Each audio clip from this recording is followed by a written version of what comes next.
ಮುಂದೆ ವೃಷಭ ರಾಶಿ. ಶುಭ ಕಾರ್ಯದ ಶುಭದ ತಿಂಗಳು ಅಂತಂತ ವೃಷಭ ರಾಶಿಯವರಿಗೆ ಆರಾಮಾಗಿ ಹೇಳಬಹುದು. ವಿವಾಹಾದಿ ಉತ್ಸವಗಳು, ಅದರಲ್ಲಿ ಪಾಲ್ಗೊಳ್ಳುವಿಕೆ, ಮದುವೆ ಮುಂಜಿ ಇತ್ಯಾದಿ ಮನೆಯಲ್ಲಿ ಕೂಡ ನಡೀತಕ್ಕಂಥವರಿಗೆ ವಿವಿಧವಾಗಿರ್ತಕ್ಕಂಥ ವೈಭವದಲ್ಲಿ ನಡೀತಕ್ಕಂತಹ ತಿಂಗಳು. ದೈವ ದೇವರುಗಳ ಆರಾಧನೆ, ದಾನ ಧರ್ಮ ಕಾರ್ಯಗಳು ಅನೇಕವಾಗಿ ನಡೀತದೆ.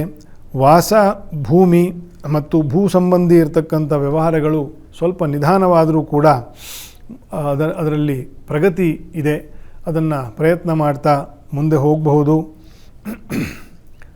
ಸ್ವಕ್ಷೇತ್ರದಲ್ಲಿ ಶುಕ್ರನ ಅನುಕೂಲ, ದ್ವಿತೀಯದಲ್ಲಿ ಈ ತಿಂಗಳು ಕೊನೆಯವರೆಗೂ ಗುರುವಿನ ಬಲ ಇರ್ತದೆ.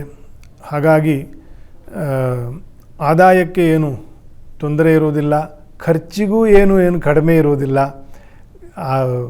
ದುಡಿದಿದ್ದಷ್ಟು ಕೂಡ ಖರ್ಚು ಮಾಡುವಷ್ಟು ಕೆಲವರಿಗೆ ವ್ಯವಸ್ಥೆ ಇರ್ತದೆ. ಕೆಲವರು 100 ರೂಪಾಯಿ ಸಂಪಾದನೆ ಮಾಡಿ 50 ರೂಪಾಯಿ ಖರ್ಚಾಗ್ತದೆ, 50 ರೂಪಾಯಿ ಬರ್ತದೆ. ಕೆಲವರಿಗೆ 50 ರೂಪಾಯಿ ಇನ್ವೆಸ್ಟ್ಮೆಂಟು, 50 ರೂಪಾಯಿ ಲಾಭ.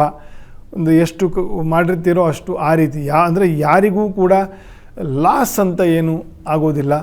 ವೃಷಭ ರಾಶಿಯವರಿಗೆ ಒಳ್ಳೆಯ ತಿಂಗಳು, ಒಳ್ಳೆಯ ಅನುಕೂಲಕರವಾಗಿರ್ತಕ್ಕಂತಹ ತಿಂಗಳು.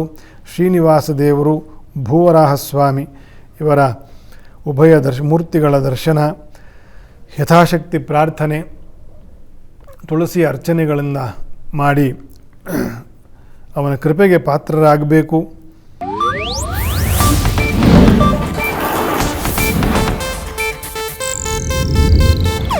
ಇದು ಏಷ್ಯಾನೆಟ್ ನ್ಯೂಸ್ ನೆಟ್ವರ್ಕ್ ಪ್ರಸ್ತುತಿ.